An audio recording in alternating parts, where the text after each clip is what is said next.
Los imposibles con Leonardo Padrón. Imposible no hacerse preguntas. La filosofía está hecha de preguntas, no de respuestas, ¿no? Y la filosofía no es un manual, digamos, para salir de dudas, sino para entrar en dudas. Yo por lo menos procuro aumentar el número de personas inteligentes. Fernando Savater, el escritor que hizo alcanzable la filosofía. Yo tenía fama de que iba a los institutos, a los colegios y hablaba con los alumnos de 13, 14 años y pues les hacía reír, les gustaba lo que les contaba. Entonces una amiga mía que me dijo, bueno, ¿por qué no escribes algún manual que los chicos puedan entender? Ética para Amador, la infancia recuperada, diccionario filosófico y el valor de educar son algunos de los títulos más conocidos mundialmente por nuestro invitado de hoy, entre los casi medio centenar de libros que ha publicado. Es un hombre que pasó por las cárceles franquistas y que vive desde hace años bajo amenaza de muerte por la ETA, justamente por su lucha contra el nacionalismo radical en el País Vasco. Estamos hablando nada más y nada menos que de un español universal, un filósofo altamente famoso, Fernando Savater. Hoy él está con nosotros para dejarnos seducir por la sabiduría de sus palabras, su sentido de la ironía y su finísimo humor. Bienvenidos entonces a un nuevo capítulo de Los Imposibles por Onda, la Superestación. Primer acto, Hotel Gran Meliá, Caracas, Venezuela, 5:30 p.m. Retrato de un imposible. Si nos asomamos por la ventana de cualquier ciudad, veremos a una multitud de personas caminando. Habrá alguno de ellos preguntándose en este momento sobre el sentido de la existencia, la noción del tiempo, el misterio de la muerte, quién es Dios, qué es el bien, la libertad o la ética. Seguramente el 99% andará pensando cómo pagar el alquiler de su casa el próximo mes, a qué hora llegará a su casa, por qué la mujer o el hombre que la obsesiona no responde a sus llamadas, o cómo es posible que hayan vuelto a aumentar el precio de la leche. Y uno se pregunta por qué casi nadie piensa sobre los grandes temas de la vida. A los que apuestan por ese riesgoso ejercicio se les llama filósofos y dicen que cada vez quedan menos en el mundo, que son una raza en vías de extinción. Hoy estamos, por ende, ante una rareza antropológica llamada Fernando Savater, alguien que ha dedicado buena parte del sudor de sus neuronas a pensar sobre los temas que todos los demás preferimos evitar. Es un aguafiestas, un excéntrico, un loco ilustrado, un genio, quién sabe. En todo caso, es alguien que ha logrado el milagro de convertir en bestsellers libros que en teoría deberían ser profundamente aburridos, pero que en rigor terminan desembocando en el corazón de la esencia humana. Efectivamente, sus libros se consiguen en las vitrinas de todas las librerías del mundo.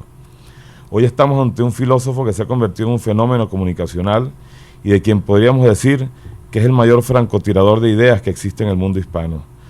Cuentan que su capacidad de indignación le impide quedarse callado, que es adicto a las polémicas, que es un apasionado de la alegría, pero también un pesimista activo, y que ha cometido la feliz indecencia de convertir a la filosofía en un asunto tan popular como una canción pop. Afirma que ha escrito más de 50 libros simplemente porque tiene que ganarse la vida. Se define como alborotado, apresurado, prolífico y promiscuo. Él en sí mismo es una de las mejores formas de demostrar que a la inteligencia y a la alegría les gusta almorzar juntas. Por eso, por su valía en el mundo cultural del siglo XXI, era imposible no entrevistarlo. Bienvenido, Fernando Savater. Encantado, muchas gracias. Segundo acto, más profesor de filosofía que filósofo. Creo que usted prefiere que le digan escritor y no filósofo, ¿o me equivoco? Bueno, sí, efectivamente. Yo, en todo caso, soy profesor de filosofía, ¿no? Me parece que la palabra filósofo debemos reservarla para Kant, para Spinoza, para Hegel, y yo simplemente soy un profesor de filosofía. Usted ha dicho que la filosofía tiene algo de juvenil en sí misma y que debería enseñarse en edades tempranas, que los niños hacen preguntas metafísicas constantemente, ¿qué es la justicia, el bien, por qué nos morimos? Ahora yo le pregunto, ¿por qué el hombre a medida que crece pareciera que deja de ser filósofo y se vuelve más superficial? Probablemente porque las ocupaciones cotidianas de alguna manera bloquean un poco nuestra perspectiva, ¿no?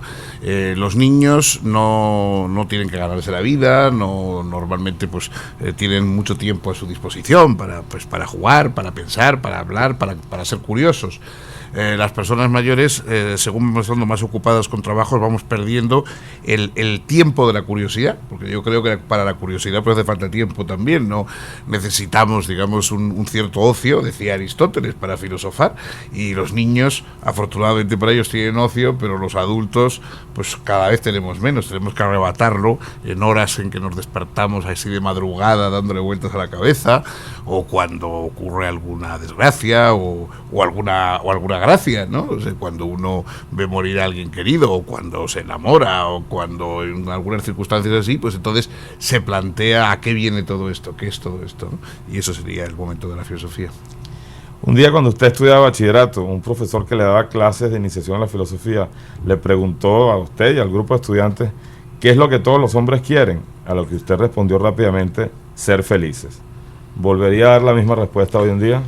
Sí, yo creo que la felicidad es el nombre de nuestra aspiración global. Vamos, no es porque sepamos lo que es la felicidad, que no lo sabemos ninguno, claro, sino porque a lo que buscamos le llamamos felicidad, ¿no? Usted alguna vez dijo que era un método en todo. ¿Usted siente que tiene la suficiente información o sabiduría como efectivamente para meterse en todo? No, para meterse en todo no hace falta información o sabiduría, hace falta curiosidad, ¿no? Luego, una cosa es que uno se meta en las cosas y otra que pretenda ser experto o sabio en todo, ¿no? A mí me gusta conocer cosas nuevas, me gusta enterarme de cosas que no había oído antes, pero no pretendo naturalmente alcanzar la ciencia en todos esos campos. Tercer acto. Cuestión de ética, alegría y pesimismo. Su libro más popular, que es Ética para Amador, usted ha dicho que le fue pedido como un manual para bachillerato. Sí. ¿Cómo nació la necesidad de escribir ese libro? No, fue un encargo de muchos. Bueno, en otros casos también me ha ocurrido, pero en fin, en este caso, yo en aquella época, a finales del franquismo, comienzo de la democracia, había una asignatura que era la asignatura de religión, que era obligatoria durante el franquismo, y se convirtió en voluntaria en la democracia, y entonces se le puso como alternativa una asignatura llamada ética, para la cual no existían textos, nadie sabía, digamos, cómo había que enfocar esa asignatura. Entonces los profesores de ética pues estaban un poco desconcertados y bueno, yo tenía fama de que iba a los institutos, a los colegios y hablaba con los alumnos de 13, 14 años y pues les hacía reír, les gustaba lo que les contaba. Entonces una amiga mía que era profesora en Barcelona y que tenía que dar clase de ética me dijo: bueno, ¿por qué no escribes algún manual que los chicos puedan entender? Porque no tenemos ninguno, estamos recortando cosas de los periódicos, etcétera, etcétera. Y bueno, y así se hizo el planteamiento. Yo entonces no pensé en dirigírselo a mi hijo, bueno, pues simplemente porque es de alguna forma el adolescente que tenía más a mano, ¿no? En aquel momento 15 años, pues era y que me parecía más fácil fingir que lo dirigía a él que hacerlo más así abstracto en general. ¿Y no lo sorprendió la resonancia que tuvo ese libro? Sí, claro, completamente. No era un librito que yo hice y además apareció en una colección muy modestita, española, de libros más bien de académicos y sin ningún tipo de publicidad, ni comentario, ni crítica, ni nada. Y bueno, fue sorprendente que funcionara también. En ese libro, usted le explica a su hijo que la recompensa más alta que podemos obtener de cualquier cosa es alegría. ¿Cómo define Sabater filosófica y sencillamente la alegría? Bueno, la alegría es el gozo de la presencia, ¿no? El gozo por estar presente, porque está uno entre las cosas, en el mundo. Es una especie de afirmación del momento presente, ¿no? Es un ahora sí que sí, ¿no?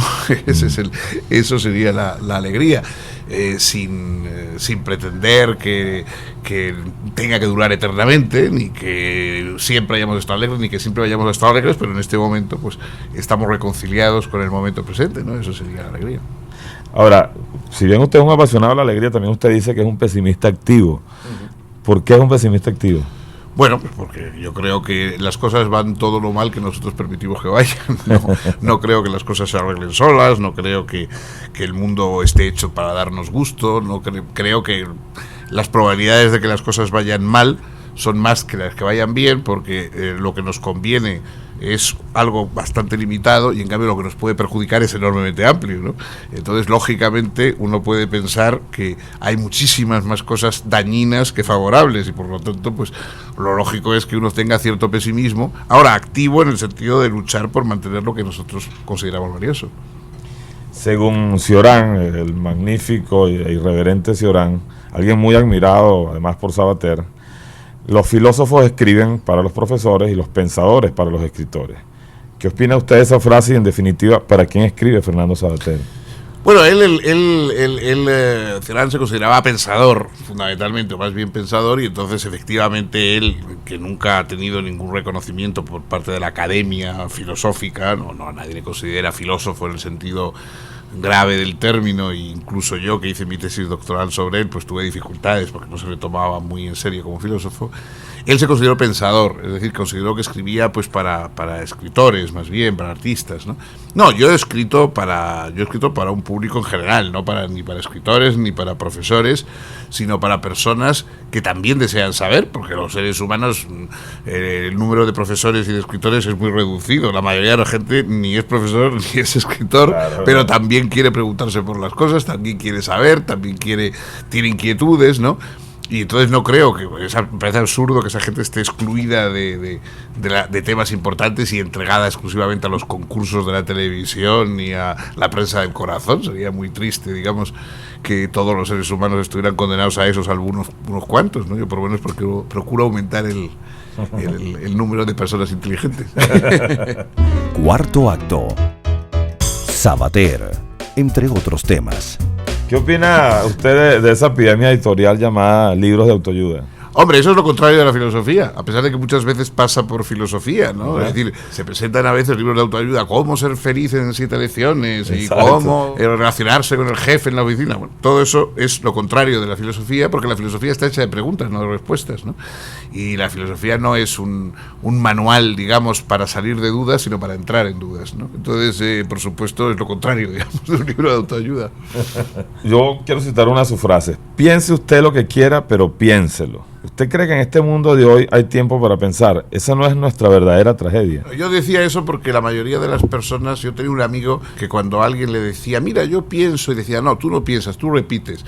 Y bueno, la mayoría de las personas cuando dicen yo pienso, lo que quieren decir es que repiten una cosa que han oído o que está en el aire en ese momento. Pero hay pocas personas que piensen en el sentido de que hayan llegado a las conclusiones por sí mismos, aunque sean las conclusiones de todo el mundo. O sea que no es que uno tenga que llegar siempre a conclusiones completamente diferentes a los demás. A veces, después de pensar mucho las cosas, llega uno a la conclusión de que el tópico está bien fundado, y es cierto, pero por lo menos has seguido tú el camino para llegar hasta ese punto, ¿no? Tiempo para pensar, es que en la escala de actividades que tiene uno al cabo del día, pues hay el día que tiene uno que ir a trabajar, el momento de contestar los mails en internet, pero lo que nunca hay en el timing del día es un momento para pensar, un momento para enamorarse, momento para, es decir, todas las cosas valiosas de la vida las hacemos en contra de nuestro horario. Y entonces esa gente que te dice, no, yo no tengo tiempo para leer. Bueno, es que claro, no hay tiempo para leer.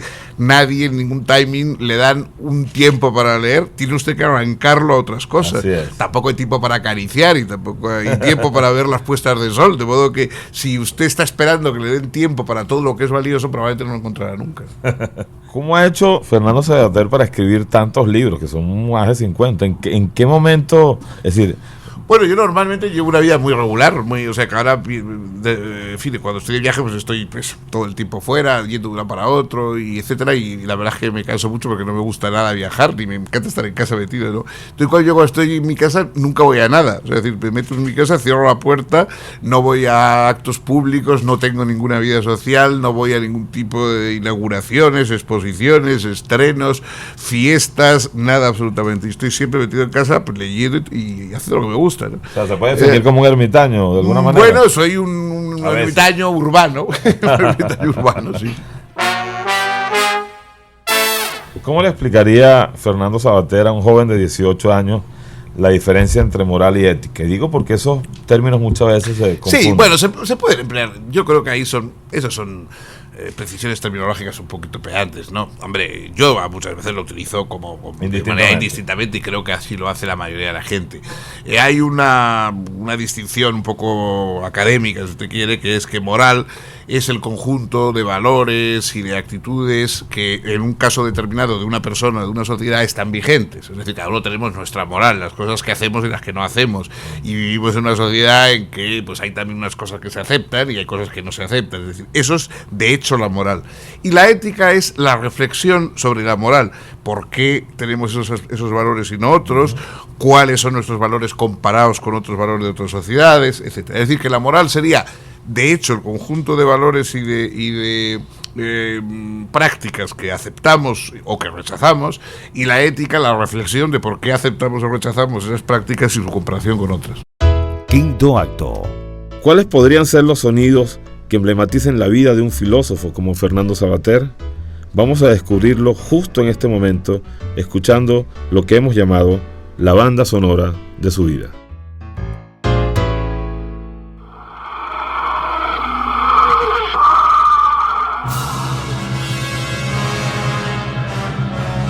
¿Se conoce el rugido?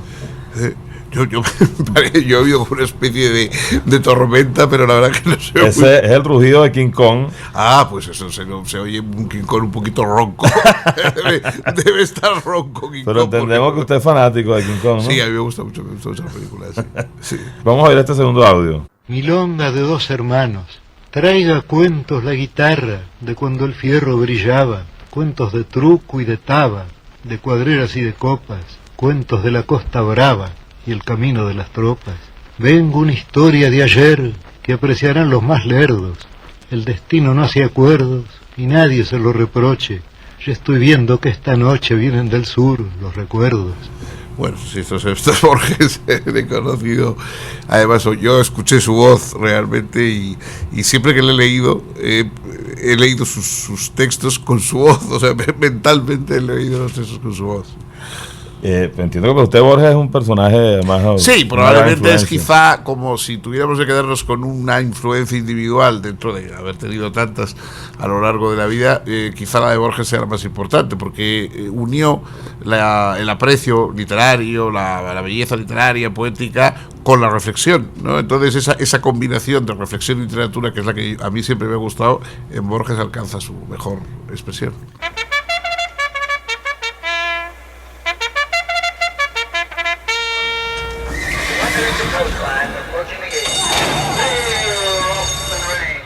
Estos son de carreras americanas, porque en Europa no hay esta trompeta. No hay esta trompeta. Esto es en Estados Unidos. Ajá, pero en Europa, sí. ¿Cómo se anuncia? No, en Europa salen los caballos sin trompeta, nada ¿con más un así. pistoletazo? No, se abren los cajones, hay el que está retransmitiendo normalmente. Pero entiendo que usted es fanático de los caballos, ¿no? Sí, a mí me gusta mucho. Sí, vamos a ver este último audio. Yo conocí a Fernando Savater cuando hizo su primer viaje a Venezuela. Después tuve la sorpresa de ver una dedicatoria en su libro Sobrevivir. Esa dedicatoria fue en parte para los amigos que estuvimos con él, Aida Armas, María Fernanda Palacio, y para mí y mi esposa, Milena, lo cual es muy honroso. Últimamente incluyó un poema mío en su novela, una novela que se llama El Gran Laberinto. Yo creo que hay que mencionar su valentía frente al terrorismo. Este es un aspecto muy importante también. Revela pues la correspondencia que hay entre lo que él escribe y lo que él es, algo que uno tiene que mencionar, ¿no? Bueno, pues es unas palabras muy generosas de mi admirado amigo Rafael Cadenas, que yo le conocí efectivamente desde mi primer viaje, hace ya muchos años, cuando yo vine a dar un curso aquí en la Universidad Central.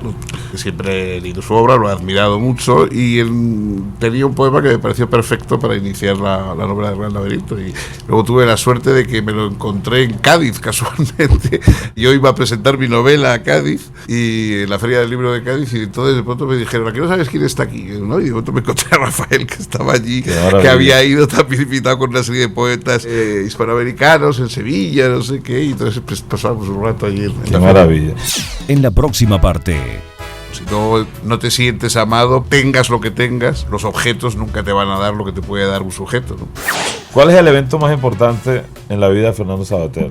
Probablemente el nacimiento de mi hijo. Vamos a un brevísimo corte, amigos, y ya regresamos con más de Los Imposibles y nuestro invitado, Fernando Savater.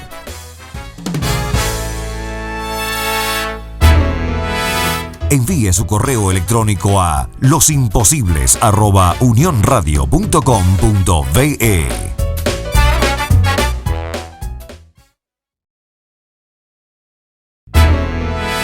Envíe su correo electrónico a losimposibles@unionradio.com.be. Los Imposibles con Leonardo Padrón. Ya estamos de vuelta con nuestro célebre invitado Fernando Savater y lo que tiene que contarnos de su hoja de vida. Sexto acto. Emocionalmente intelectual. Nietzsche dijo una vez algo tremendo: nadie enseña a soportar la soledad. Y como lo ha dicho un gran prologuista de la obra de Savater, que es Héctor Subirats, todos nuestros esfuerzos van destinados a abolir la soledad. Yo le pregunto, ¿es el amor el aparente antídoto contra la soledad? Hombre, el amor es naturalmente lo que todos buscamos como huida preferente de la soledad. Es decir, amar es querer la existencia de una persona tanto como uno quiere la de sí mismo o más, ¿no? Y eso, claro, le refuerza a uno extraordinariamente. Es decir, saber que hay alguien que le aprueba a uno tal como es, no porque sea bueno, porque sea tal, sino que le quiere tal como es, eso, pues bueno, Goethe decía que da más fuerza saberse amado que saberse fuerte. Y claro, probablemente nuestra verdadera fuerza es sabernos amados si es que lo conseguimos. Eso es lo que te hace sentir solo. Si no te sientes amado, tengas lo que tengas, los objetos nunca te van a dar lo que te puede dar un sujeto, ¿no? ¿Cuántas veces se ha muerto de amor Fernando Savater? Hombre, morirme, pero he estado grave varias veces. Ha estado en terapia. ¿Cuál es el evento más importante en la vida de Fernando Savater? Probablemente el nacimiento de mi hijo. De Amador. Sí. Una frase suya: me acuso de ser demasiado sentimental, me derrito en nostalgias y ternuras de bobo. Sí, he sido siempre, yo he tenido, a pesar de que me he dedicado mucho más a lo intelectual que a lo sentimental, como carácter soy mucho más sentimental que intelectual. Según Voltaire, la mejor venganza contra los que nos detestan es ser feliz. A lo que Savater dice, y yo no puedo evitar ser bastante vengativo. O sea que podríamos afirmar que usted es un hombre feliz. Bueno, yo procuro estar alegre. La palabra felicidad me parece que es difícilmente compatible con la mortalidad, ¿no? Los griegos no se atrevían a decir en voz alta soy feliz por miedo a que les cayera un rayo de alguna parte. No, pero yo procuro estar alegre. Suelo estar alegre y suelo por lo menos ser consciente cuando no lo estoy de que debo recuperar la alegría cuanto antes. ¿Savater practica la polémica involuntariamente o por el simple placer de llevarle la contraria a los demás? No, a mí me encanta, a mí me gusta estar de acuerdo con la gente, o sea, primero porque creo que es más cómodo, y luego Sí, porque claro, seguro. O sea, me gusta, me encantaría que la gente pensara Pero tiene cosas fama que considero... de polemista. Bueno, lo que pasa es que no me callo lo que pienso. Entonces, pues si estoy en contra de lo que se piensa, lo digo. Pero me encanta aceptar y aprobar y decir que los escritores que a la gente le gusta, pues que a mí me encanta decir que Shakespeare es un autor estupendo y coincidir con todo el mundo que Shakespeare es un autor muy bueno, no tengo ningún afán polémico, ¿no? ¿Por qué lo que más aprecia de toda su tan abundante obra son justamente sus artículos de prensa? Bueno, porque yo creo que es lo que me sale mejor. O sea, yo creo que soy más grande cuanto más pequeño es el género que practico, ¿no? Entonces me parece que en los artículos es un género que domino bien. En cambio ya otras cosas, pues en fin, me esfuerzo, pero no me salen tan bien. El lema fundamental de la ética que propone Savater es: haz lo que quieras. ¿Realmente es posible lograr eso en la vida? Bueno, lo que es por eso es un lema, ¿no? Si fuera fácil no lo propondríamos como objetivo. Los ideales o los objetivos se proponen porque son difíciles. La mayoría de la gente cree que hacer lo que uno quiere es lo más fácil y no, porque primero hay que quererlo. Y la gente, para querer, tendría que saber qué es lo que quiere, y eso es una cosa complicadísima. Entonces cuando uno dice haz lo que quieras, parece que es entregarse a los caprichos, y es en cambio lo contrario, porque normalmente los caprichos es lo que tenemos en lugar de deseos, ¿no?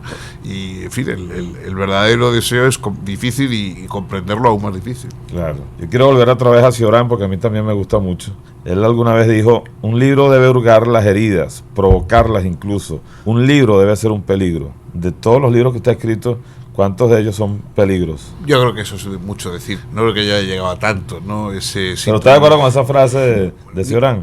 Kafka tenía todavía una más hermosa en la misma línea, diciendo que un buen libro debía ser como un hacha con que romper el hielo que tenemos dentro, ¿no? Exacto, es cierto. Eso es muy difícil de conseguir.